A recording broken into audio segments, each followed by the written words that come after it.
We've talked about the stats and all the details of last season, but what's the vibes around BC football heading into spring practice?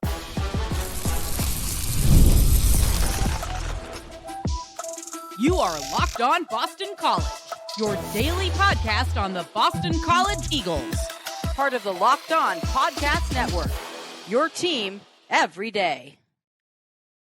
Hello, everyone, and welcome. This is Locked On Boston College, your team every day. I'm your host, AJ Black. I'm the editor of Eagle Insider, part of the 247 Network. Thank you for making us your first listen every day. On today's show, bad news in Boston. BC loses against BU in the Beanpot. I'll explain what happened there, and does it impact how you view the way the season's going? Also, a lot of people are really worried about this offensive line. I'll give you my thoughts on where they stand and why there may be more hope there than you expect. And we're going to kick things off by taking a vibe check on BC football. So let's kick this off. Yesterday, I was on a podcast. I was on the ACC Nation podcast with Jim Quist and Will O. And we were talking about BC football. And they asked me, what is it about Bill O'Brien that has changed BC football? They are not BC fans. They were just asking me, like, what is it about Bill O'Brien? What has he done that's changed? And I've told you guys about stats. We can look at, the ability to pass the football or the pass rush or whatever, running the ball. I'm looking at this from a vibes check. What is it about the program that just feels different? And it's very clear to me a few different things. The first thing is that there's the hashtag that he has, the earn it. Does the players feel like they have to constantly perform? Yes, that's a big change. When you had Jeff Hafley, for the most part, the guys that he liked, he would work through the bumps and bruises of a season. And if they had moments where they were struggling, he kept them out there. And there's nothing wrong with that. I'm not saying that that's a bad take on how to handle your football teams. Some people do that. And you look at it worked with him with Castellanos and Emmett Moorhead to an extent. But for O'Brien, you heard it over and over again. This guy balled out at practice. This guy did really well at practice. We're promoting him to, second string cornerback or backup running back. We saw that with Jordan McDonald and Omar Thornton. And they had big practice. They worked real hard. They got in. That earn it phrase, honestly, is a culture.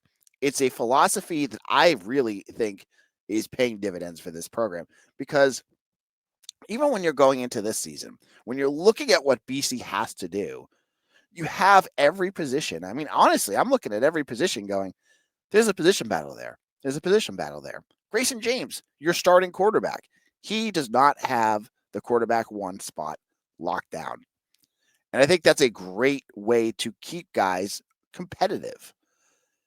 That vibe, the constantly competing vibe, meshes well with Bill O'Brien's other philosophy that he's never really said, maybe he has, that this team is going to battle everybody on their schedule. That's a vibe. That's just something he may have mentioned, but I noticed completely that every game this year, whether they won or lost it, and they lost 6 of them, they were in every single one of them. What was one of our biggest gripes about Jeff Hafley was that there were games, you remember those like Clemson games, or there was a couple Florida State, Virginia Tech, it seemed like it happened every year, where BC just got blown out. Miami last year, 2023, Miami, that was terrible. We had none of those this year. The worst game that you can look at is Virginia Tech, and BC had the chance to tie that game. They were down 28-0, yes, at halftime, but they scored 3 unanswered touchdowns early in the third quarter and had the ball back on their side of the field to potentially tie it. That shows you that this team is prepared. They have the mentality that they can beat everybody and that they're going to go out there and perform at their highest level. If you're Boston College, you can't ask for more, because you look at 2025, you look at the schedule that you have in front of you. You have 3 games against playoff teams, SMU, Clemson, Notre Dame, all at home, which I think is a nice thing. You know that BC's not going out there playing for, what do they call that? It's a moral victory. They're not going for moral victories for this, folks. Bill O'Brien wants to beat these teams. He watched Notre Dame in the national championship last year and said, we could beat this team, or what's what we're going to do to beat this team. He's got that competitive fire in him. So that piece, I think, has been a big vibe change. Just you feel like every time that BC takes the field right now, they're able to compete at their highest level. He's maximizing the talent that he has in front of him. There's guys out there that may not be the 4 or 5 stars that you saw in high school. And Jeff Halfley brought some of those guys back in, 4 or 5 stars. It just didn't work out. You're bringing in these guys, and O'Brien is saying, we're going to do this, and your job is to do this, and you're going to do it at a high level, and they're doing it. You see it. So that vibe for me has been very, very clear. The last vibe, it kind of dovetails to what I was just saying, is that every guy is maximized. There's no guy out there that you're watching going, he doesn't know what he's doing. So you have players that are, second or third on the 2 deep that are picking up the game a lot faster. What was one of the big, again, this is not a bash Jeff Halfley, I'm just explaining the differences between the 2 regimes. The biggest difference between Jeff Halfley and Bill O'Brien right now in that first year, when there was an injury that happened, it felt different for BC. Look at linebacker, for instance.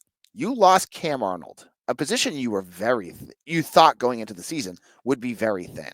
You lost him earlier in the season, midway through. You replaced him with Owen McGowan, who, if you asked me at the beginning of this year, I never thought would be able to be a competent to good, decent middle linebacker. And credit to him, he nailed it. Then he gets hurt. He tears his pec. He's out for the season. So then you're going to your preferred walk-on, Joe Marinaro, which again, I'll own that I was dead wrong on what he could do. He goes out there and he becomes a story that you end your season with. Like, look at this kid who came in as a walk-on. He's got all these tackles. He had interceptions. He had sacks. That philosophy, you can go every position and find stories to some extent of that. That is a big vibe difference than what Jeff Halfley had, where you got guys go down with Jeff Halfley and the next guy would get in and you saw a marked difference. Like, it became a major issue. And you look at different positions where this happened and it was very clear. I look back to injuries at tight end, and this is not a knock on Jeremiah Franklin. He was just young at that time. When George Takis goes down or when Trey Barry goes down, they didn't have people behind them ready to go or to be able to perform. I don't get that sense with Bill O'Brien. I get the sense that his teams are ready every single time. And so that is a big difference. And that's going to help you win all these vibes, all the vibe things I'm telling you about that are not statistical based. It's just feelings of watching these games and analyzing it over a span of a season. This is going to help them win more than 7 games eventually. May not happen this year. Maybe it will. Maybe BC will be the shock team of the season. We'll have to wait and see. In a moment, I want to talk about the offensive line specifically because I think they're getting a lot of hate, and some folks are just worried that they're not going to be as good as they could be. I'll explain why I think they might be all right. We'll get into all that in just a moment.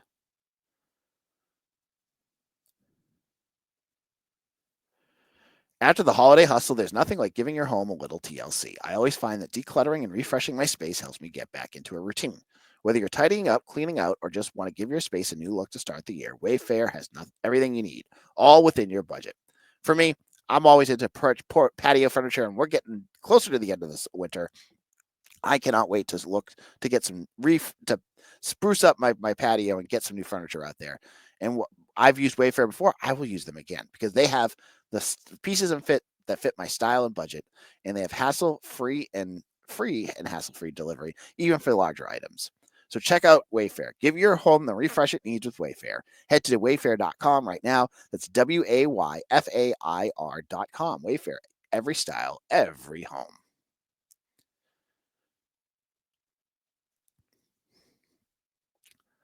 This is Locked On Boston College. I'm your host, AJ Black. Thank you all who have made Locked On Boston College your first listen. If you're a first listener, you know we've been talking BC football. Even with the season out, There's so much to dive into with this program, and it's exciting with a coach that seems to know what he's doing. So make sure that you check it out, all our old episodes on YouTube or wherever you get your podcast. Now, one of the biggest question marks going into this offseason, it's not, we've talked about the edge rusher. Finding a replacement for Donovan Azaraku is going to be is a major question. And can they do it? Because their pass rush is going to suffer if they cannot find a way to get their edge rushers at home against the quarterbacks. We've talked about all that. I'm not going to get into it again. I do want to get into another question that keeps coming up, which is the offensive line. Offensive line has lost 3 players, 3 starters from last year, which is on the higher end of losses, but you still have Logan Taylor, who's been here now for his 3rd year, and Jude Bowry, who's going on his 2.5 year as a starter. So you have some consistency.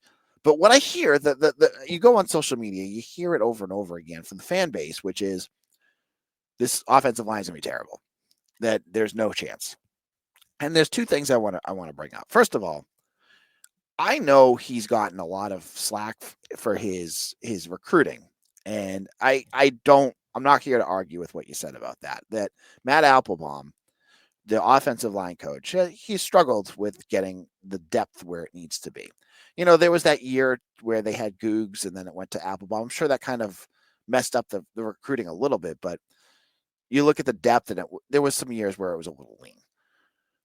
Matt Applebaum, though, I think is an excellent on-field coach. I think he gets that offensive line room better prepared than any coach that you could expect to come to Boston College. Phil Troutwayne, I also, obviously want someone that Steve Adazio brought in, might be the other one that would be up there too. But he's an excellent coach. So you know that if you have the talent in your room, he's going to develop them. I think a lot of folks right now look at younger players and they've never seen them play. And I don't fault you for that. You're not allowed to go to practice. They really haven't had to cycle in a lot of guys. And the guys that you did see this winter when they played Nebraska struggled. So I get your hesitation here. But you have players that are upperclassmen that are getting up there in their years so they've been on campus enough that Applebaum should have the time to get them ready. And I look at, your center, Eric Stoggerty or Dwayne Alec. It's going to be one of the 2 of them. Probably Dwayne Alec. Dwayne Alec's been here for seemingly forever. And he did struggle against Nebraska, but I have a hard time ragging on how they performed against Nebraska because you're playing on a God forbidden baseball field that was disgusting against a good defensive line. And you really had only a couple practices to get that group together. I don't know when they found out about Kendall and Connolly. I'm sure hopefully it was early. But they only had some practices because Kendall was going to play, it looked like. So things got a little messy. I still have faith. Dwayne Alec seems like a guy that with another year of development at center, he'll be okay. I look at guys like Ryan Mickow. And this is one of those players that I think folks are really sleeping on. I think you're not giving him enough credit. He is redshirt sophomore. He's been on campus for a while. And this is his chance now to take that starting spot. And he's going to earn it. And I think he's going to be fine. I think he could be good because he's got the talent and you have a coach that can get him to where he needs to be. Just because you haven't seen him play does not mean he's not going to be good. That's kind of my motto for this segment. There is players that are ready to play. You're not throwing true freshmen out there. You're not throwing your redshirt freshmen. Judah Pruitt and Jaden LaFontaine probably aren't ready yet. And we know Papa Sai is not. So when I'm talking about these guys, I'm looking at like Jack Funk, Otto Hess, Ryan Mickow, Michael Kraunz. You brought in Tommy Matheson from Princeton. You brought in Amir Johnson from Merrimack. You have players. They've been here enough. You can develop them. Your worries would be much more legitimate in my eyes if these kids were just getting on campus. So that's why I don't think Amir Johnson's going to play a big role this year. That's why I don't think I mentioned LaFontaine and Pruitt and Popeye Sai. I don't think they'll be ready yet. But there's a whole other level of players that have been here for a while. They've worked with the Applebaum for a couple years. They're going to be ready. And that's the piece that I think you need to know. You have guys that are ready to play. Kevin Cline, we don't talk about him enough. I don't talk about. He's a guy I always forget still on the roster, but he's got years and years of experience. This is his time. Could he be the next Jack Conley? And I'm not saying that as a negative. I'm saying a guy that maybe had some struggles in the past, but pulls himself up and becomes a valuable asset for you. He could be somebody. So you see what I'm saying here? There's guys that you just don't know that you have to trust Matt Applebaum to do it. And don't mix up Applebaum's recruiting, which I've said before, class of 2026, he's killing it. Don't mix up his recruiting and his on-field coaching, because yes, his recruiting, you can criticize that. Totally get that. His on-field coaching, that's a different story, folks. He's doing an excellent job. So I trust until I don't trust what Applebaum can do with this group. We may not know right away who is going to be the next guys at each position. Maybe there's some younger players that do pop up that are just getting there. But I do think there's going to be 5 guys that are going to be out there. They're going to make a decent offensive line for you, and that's what you need to ask for, given where they're at. Who can go out there and do the job so that you can have a running game? And I think they have those guys, and they have a coach that can put it there. In our final segment, let's head over to the Beanpot. I know it was tough. Let's talk about it. We'll get into all of that in just a moment. Welcome back. This is Locked On Boston College. I'm your host, AJ Black. And when you're done with this episode, check out Locked On College Football with Spencer McLaughlin. He's been having some of the other hosts on regularly to talk about all sorts of college football news from around the country. Check that out on YouTube or wherever you get your podcast. And I also want to shout out my Eagle Nesters who are part of my subtext program. You get text from me. I've been sending out some things that I sent out the schedule for the spring. I saw that was out there, and I know some folks have been asking about it. I'll be getting more out as we go along this spring. So thank you all who have joined that. If you want to join, they're in the show notes. Now, let's talk about the Beanpot. BC has not won since 2016. They've not been to it, the finals, since 2019. And unfortunately, on Monday night, they still have not won since 2016. BC jumps out to a 1-0 lead on a goal by Gabe Perreault. BU answers back early in the second period with 2 quick goals. I think it was on successive shots. They get another late goal and an empty netter to win 4-1. BC was all over BU's goalie. They were out shooting them like 15-2 in the first period, and BU's goalie was standing on his head. And sometimes you lose to good goalies. It just happens. But when you lose the Beanpot, when it's a packed TD Garden where you're outnumbering the BU fans, which is crazy given that they have a higher total student population, and you aren't able to do it, it stinks.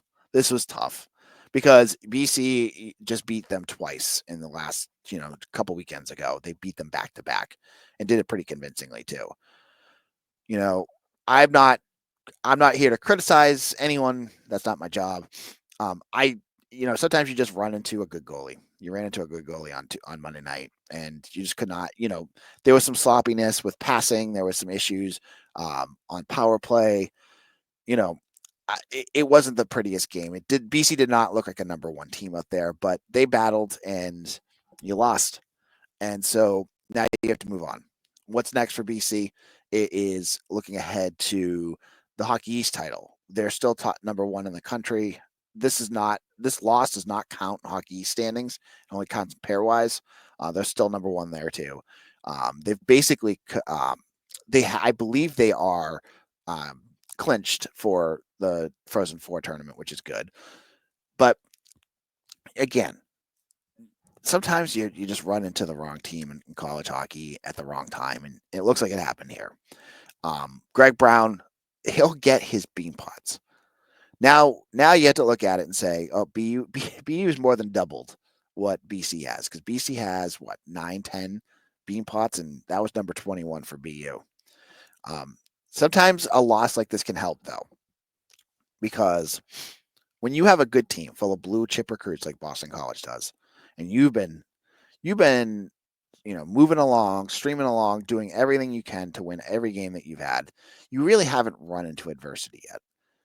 And it stinks that happened to the Beanpot. You want to obviously not lose the Beanpot, but maybe this is that moment that helps them find something within themselves that when they have a tough battle ahead, they pick something up and they can win from there. That's the positives. I'm digging deep here, folks, because it was not pretty. And BU that BC, the thing with BC's offense every year is they run into teams that their goalie or their defense just basically shuts them down. And they're a high flying offense, and when they get mucked up, sometimes it's hard for them to get out of that. So when I say that this is something you learn from, they really haven't played a ton of mucky teams, and BU did a good job of that last night. Maybe this is something like a teachable tape for Greg Brown. So that's my thoughts there. Now, for hockey, they go on this weekend to play UMass on Friday at home. I'm sure that's going to be another sellout. And you just have to be able to pick yourself up and go from there. I also want to shout out the fans. The fans were crazy, and I saw a story in a Harvard paper, and I've heard buzz from some of the BC fans that the BC section sold out, so that BC fans figured out how to get into the Harvard student section and the BU and Northeastern section at different points during the Beanpot, and were able to snipe tickets. That's the stuff about college sports I love. We saw that with Ohio State over football, but I'm glad to see BC fans doing the exact same thing. It's just a little bit of that gamesmanship and the college, push that they do that I love. So shout out to the BC fans that were doing that. Now, on tomorrow's show, we'll continue talking about BC football, get into any topics that are coming up. BC basketball is playing Notre Dame on Wednesday, and we'll have our thoughts about that after it happens, and I'm sure we'll have some great thoughts about that. They play at 9 p.m. So that will be on the Friday show, because I ain't staying up to watch BC basketball. I have a guy who writes about it. I don't have to. So I hope you guys enjoyed today's episode. If you did, give us a 5-star review wherever you get your podcast. Follow me on Twitter at AJBlack247, and follow us wherever you get your podcasts. And one thing you could do, easiest thing, if you want to support our podcast, if you have friends that like BC, tell them about this. Say, hey, there's this guy that does a YouTube show that does a podcast, AJ. He talks BC every single day. You should check it out. That would help tremendously. If everyone did that, I'd be golden, man. So thank you all. Thank you all for listening. Thank you all for subscribing. And we'll see you again tomorrow for another episode of Locked On Boston College, your team every day.